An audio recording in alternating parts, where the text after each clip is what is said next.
and welcome back to my channel. How are you doing today? Oh, I'm great. Thank you for asking. I hope you are all well. I found an interesting topic to dive into. Perfect for this month and also perfect to expand our thoughts and imaginations on some things predominantly recorded in history, and I don't find it talked about that much. So, werewolf trials. It was a thing. Yes. Um, 30,000 people in France were accused of being a werewolf, and many others across Europe, and they were put to death, just like witches. So, I thought this would be neat to dive into and talk about. So almost every pantheon has recorded accounts of werewolves since pretty much the beginning of when man could record stories or lore, history, or what have you. They have been recording run-ins with lycans, or the belief of shape-shifting by ritual or wearing the skin of an animal. In the 5th century BC in ancient Greece, Herodotus recorded shape-shifting people called Nereions. Once a year they turned into a wolf for a few days. And another story of Petronius, on a full moon, accompanied his friend, who was a soldier, on a walk to meet a woman. And it was in a full moon. When it arised into the night sky, his soldier friend shifted into a wolf and ran off into the woods and the darkness.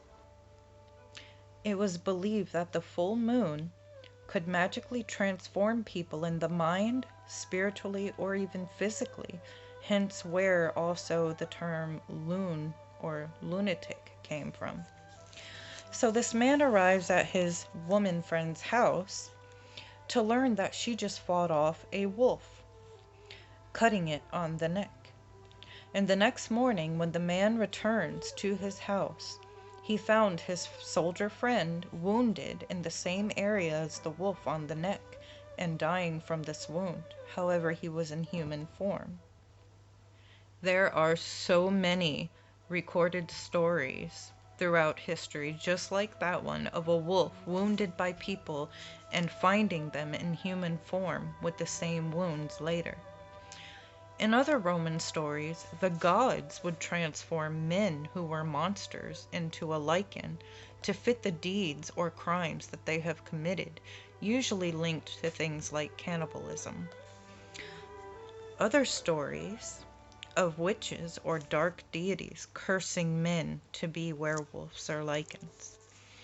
Other cults in history believed that they had it in their bloodline and it was passed down. Note the Navajos' skinwalker, or the Korean Mohawks' Wendigo, or even the Vikings, the term berserk, from them putting on animal skins and transforming into a pure beast, like the beast mode, modernly we'd know it as, but then it was berserk, or where the term going berserk came from. But they were known to fuck shit up and just be ruthless, wild, and insane. And they would take the front lines in battle and were very successful. So by the Middle Ages, werewolves were a fact of life, just as witches were. And many other were animals also existed in different areas of the world and in different forms. But in medieval Europe, the werewolf was highly feared. Montague Summers in the 19th century, occultist, if I didn't butcher his name, documented traits of a werewolf as a creature like a demon of the night with strength and dark arbiter of death. Lore like the Little Red Riding Hood began to emerge at this time as cautionary tales to warn the youth about werewolves lurking, trying to get them in force and such. So by the 16th and 17th century, werewolf hysteria began to set in and rise in Europe along with the witch hysteria. Werewolves emerged from the witch hys- sorry, I had a call in the middle of recording. Anyway, werewolves emerged from witchcraft out of the 13th century.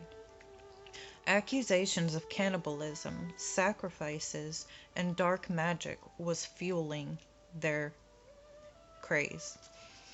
And out of this began the link to other supernatural beings. Both witches and werewolves were talked about in the Catholic Church at the time as being the disciples of the devil out to destroy any person of God. This merged the Inquisition, men to seek out heretics, through annihilation of the devil's legions. They tortured and then they burned those who they say refused to admit a confession or to repent. Most of the victims were Jewish, witches, mystics, or werewolves. And all of these were sought out by the Inquisition.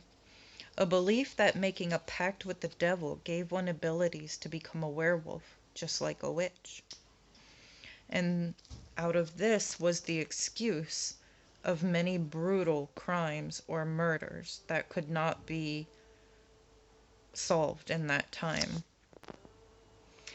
In 1532, the right to torture for a confession became the way to prove one was a witch or a werewolf and guilty of a brutal crime.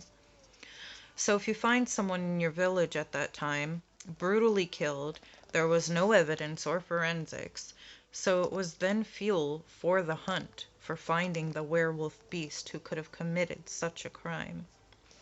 You must ask yourself, are they fictional superstition to these people in history, or were they real? Why does every country have recorded accounts of werewolves? And can a whole world really imagine this? In France, loup-garou was what they called the lycan or werewolf. To identify one, a man had to have a unibrow, rough palms, and hair on their backs and bellies and chests, and live secluded lives alone outside of their village. Or, if one had strange behavior or acted too primitive, they could be accused as well. In 1630, more than 30,000 men were accused and brought to trial for being a lycan. It was said that magical salves rubbed on the skin gave men the ability to turn into werewolves. In a case of a peasant man with bushy eyebrows who lived alone, he was tortured and put to death at the stake with this belief of the magical salve. There was one account in France of a female werewolf. A man fights off a wolf attack, cutting off the wolf's paw.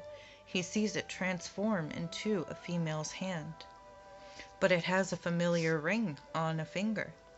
The man goes home to find his wife wrapping the stump of her arm. She confessed to being a werewolf and was burned at the stake.